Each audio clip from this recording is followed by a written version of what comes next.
Ah, l'amour, vaste sujet. Quel lieu symbolise au mieux l'amour pour vous, votre petit coin secret où vous avez aimé si fort, le meilleur lieu pour un French kiss inoubliable? Racontez-nous. À vol d'oiseau, pas si loin de Chamonix. ATMB et Globule Radio vous proposent maintenant un voyage sonore au départ de Chamonix.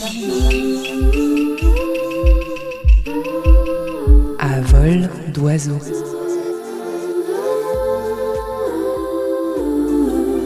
La saison 3 de la chronique Tapis volant pour étancher votre soif de mouvement au pays du Mont Blanc.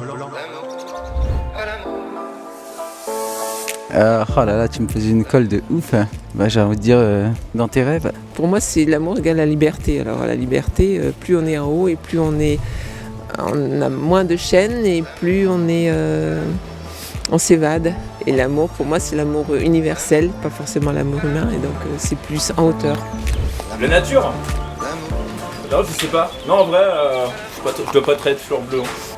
Déjà dans la nature, je dirais, ouais. Et endroit idéal, c'est Charousse. C'est aux Ouches, ouais. Ouais, c'est parfait. C'est beau. Et ouais, c'est très beau là-bas. Ouais, puis on est tranquille. Ouais, c'est ça. C'est bien. J'aime bien. Personnellement, mon lieu préféré pour un French kiss inoubliable, c'est le Pont des Amours au bord du lac d'Annecy. Il permet de relier le Paquier au jardin de l'Europe où les amoureux trouvaient refuge et tranquillité. La légende urbaine dit que deux amoureux se donnant un baiser en son milieu seront unis pour la vie. Ce pont reste un passage très fréquenté dans un cadre absolument romantique, avec des vues magnifiques sur la ville, les canaux et le lac. Comme preuve d'amour, je peux pas mieux faire. À Chamonix, de nombreux amoureux viennent déposer un cadenas, symbole de leur amour éternel sur le pont. Ils s'inspirent des grandes villes mondiales où la pratique est courante. Le Pont des Arts à Paris, vous vous souvenez ?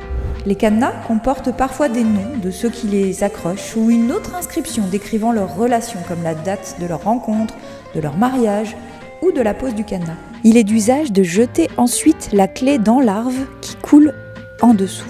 L'amour est une chose brûlante. Moi, je veux brûler d'amour. Mais à bon escient, j'espère, non? Et pour qui? Ah, je ne sais pas. Cela viendra. Ça vous parle, vous, cette pratique du cadenas ? Ah oui, c'est vrai.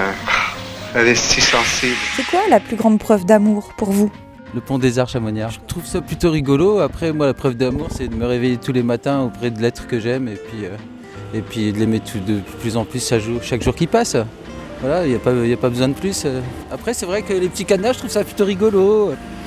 Bon, après, ça fait un peu lourd à comment dire... Enfin, t'as intérêt à prévoir une barrière assez solide quand même. Mais sinon, non, ouais, je trouve ça rigolo en fait. C'est vrai que faut espérer que les gens qui se séparent, ils viennent les décrocher, c'est tout.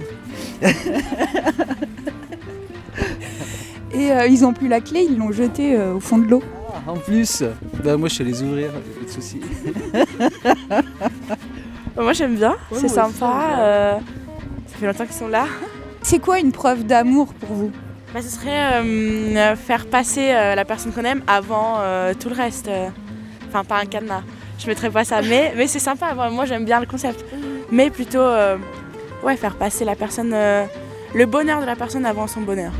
Le cadenas, pour moi, c'est l'enfermement, c'est l'absence de liberté. Donc si vous connaissez votre amour, vous n'avez plus la possibilité d'être amoureux de personne d'autre. Vous êtes bloqué. C'est un peu dommage, je trouve pas ça terrible. Non, pour moi, c'est pas un beau symbole. Pour moi, l'amour, c'est la liberté. On a le droit d'aimer à perte de vie, à n'importe comment, le plus profondément possible, mais pas comme ça, quoi. Pour moi, c'est un petit peu dommage. De nombreuses possibilités d'origine sont avancées. La Première Guerre mondiale en Serbie, un roman italien, le symbolisme médiéval. Je retiendrai celle de l'historienne de l'art Cynthia Hamon, qui évoque les cadenas de Pécs en Hongrie.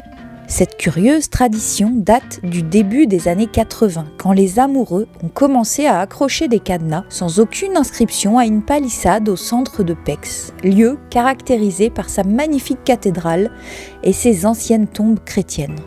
Et pourquoi donc ? Au tournant des années 80, Les valeurs soviétiques connaissent une certaine baisse d'influence en Hongrie. Les cadenas seraient alors devenus une forme d'art urbain et contestataire contre une idéologie soviétique qui prohibe les marques d'amour en public, possiblement en lien avec l'esthétique punk. Quoi qu'il en soit, les cadenas sont effectivement des objets très solides, dont le rôle est de protéger des objets précieux ou de lier, en les verrouillant, deux éléments ensemble. Les ponts représentent quant à eux un espace de transition entre deux mondes, mais aussi de connexion entre des territoires ou des personnes différentes. C'est le lieu idéal pour déclarer son engagement amoureux. Ouais, je vois le genre. C'est pas toujours simple l'engagement amoureux d'ailleurs, comme nous le rappelle la légende de Diane. Mon tapis, qui n'est pas un amoureux transi, faut bien le dire, me traîne au château de Montrottier pour évoquer Diane et son époux trompé et jaloux. Pendant ce joli survol de la Haute-Savoie, je pense à la belle Diane qui avait épousé le comte de Montrottier. Ils habitaient l'imposant château du même nom. Le comte, pas si charmant que ça, a commencé à la délaisser.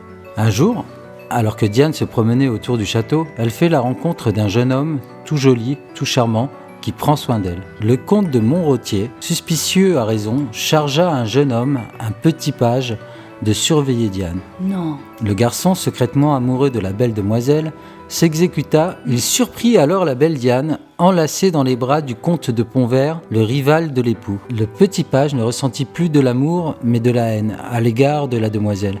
Pour se venger, il prévint le comte de Montrottier, qui organisa une mise en scène afin de piéger le couple.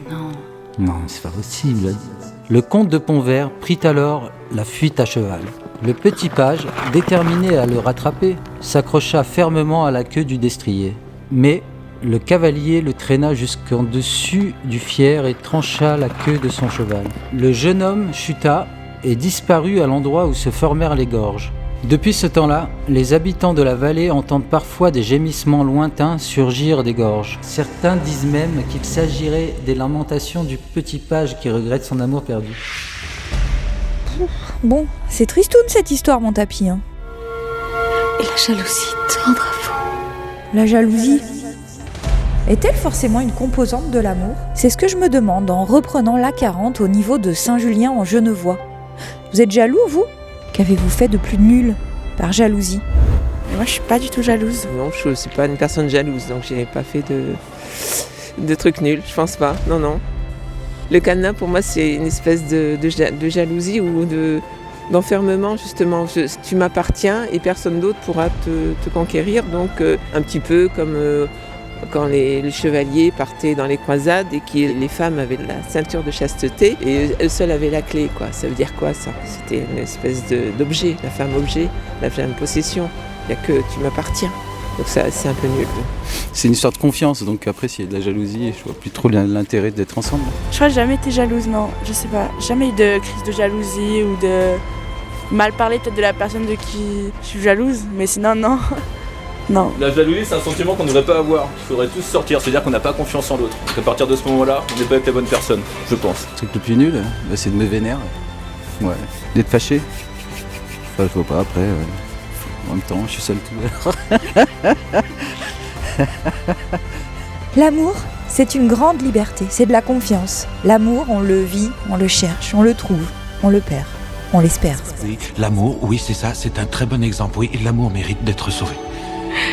Je ne connais pas l'amour. Et si vous n'avez pas de tapis volant pour vous emmener sur les chemins de l'amour, suivez votre cœur et prenez la RN 205 à la sortie de l'A40 direction Chamonix pour placer, ou pas, un petit cadenas sur le pont. À vol d'oiseau. La saison 3 de la chronique Tapis volant pour étancher votre soif de mouvement au pays du Mont Blanc. À très vite pour un nouveau voyage avec ATMB et Globule Radio.